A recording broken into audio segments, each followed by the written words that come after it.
नमस्कार पेंशन धारकों। EPS 95 pension धारकों के लिए बहुत ही बड़ी खबर निकलकर सामने आ चुकी है। जैसा कि दोस्तों आप सभी जानते होंगे कि पेंशन धारक अपनी पेंशन की मांगों को लेकर यहां पर दिल्ली के अंदर प्रदर्शन कर रहे हैं।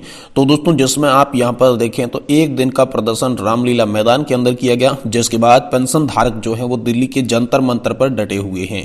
जी हाँ दोस्तों, दिल्ली के जंतर मंतर पर 3 दिन का धरना प्रदर्शन पूरा हो चुका है। आज उनका चौथा दिन है। तो दोस्तों आइए हम मानते हैं कि एक दिन का प्रदर्शन जो रामलीला मैदान में हुआ, बाकी 3 दिन का प्रदर्शन जो जंतर मंतर पर हुआ, तो इनमें दोस्तों यहां पर पेंशन धारकों को क्या खुशखबरी हाथ लगी है।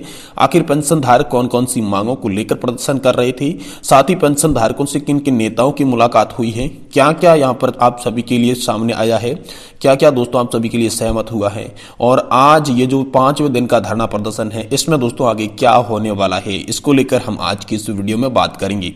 तो दोस्तों पेंशन धारकों की मांगों की बात की जाए तो दोस्तों पेंशन धारक मुख्यतः 4 सूत्रीय मांगों को लेकर प्रदर्शन कर रही थी, क्योंकि जब से नए पेंशन सिस्टम को लागू किया गया था तभी से पेंशन धारकों की ये डिमांड थी, पेंशन धारकों की ये मांग थी कि इस नई पेंशन योजना के अंदर बहुत ही कम पेंशन धारकों को पेंशन मिल रही है, जिससे बुढ़ापे की स्थिति में उनका गुजर बसर नहीं हो पाता है। और साथ ही में उनकी मुख्य मांग रही थी कि 7,500 प्लस डीए की पेंशन सभी पेंशन धारकों को दी जाए। ये 4 सूत्रीय प्रमुख मांगों में से पहली और बड़ी मांग है।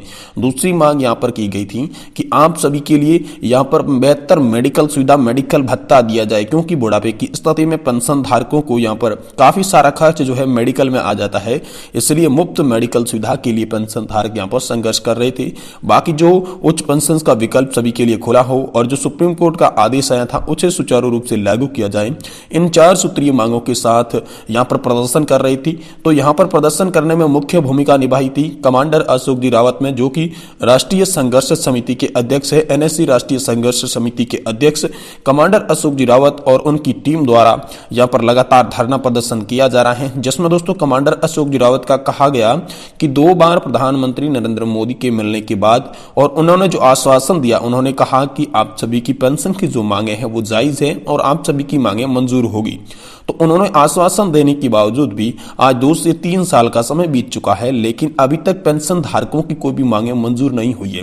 तो इसी को लेकर बीते कुछ दिनों पहले कमांडर अशोक जी रावत ने ऐलान किया था कि हम एक बार फिर से दिल्ली के लिए कूच करेंगे और दिल्ली के अंदर बड़ा धरना प्रदर्शन, बड़ा आंदोलन किया जाएगा। तो इसी की तर्ज पर यहां पर दिल्ली के रामलीला मैदान में एक दिन का यहां पर रैली की गई, धरना किया गया। वहीं दोस्तों यहां पर दिल्ली के जंतर मंतर के अंदर लगातार 3 दिनों से प्रदर्शन चल रहा है। आज प्रदर्शन का चौथा दिन है।